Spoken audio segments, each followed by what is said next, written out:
Ben sana ilk bakıştan aşık oldum ay senem. Saçların dodaklarım, bakışların bir alem. Ben sana ilk bakıştan vuruldum. İnan ki sen bir başka cür vurulmak mümkün değil bilesen. Ben sana berk vuruldum. Ne için neye göre?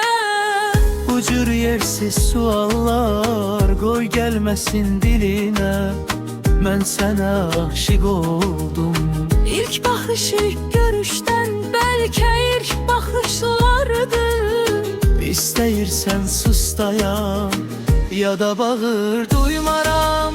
Birce dodaklarının terpenişi görüne. Özümü senden ayrı təsəvvür eləmərəm. Sevgiye de Tanrı tek inanan bir bendeyəm. Olsun ki öncelerde vurulmuşam yavsun. İndi aşık olmuşam, derdi gemi unutmuşam.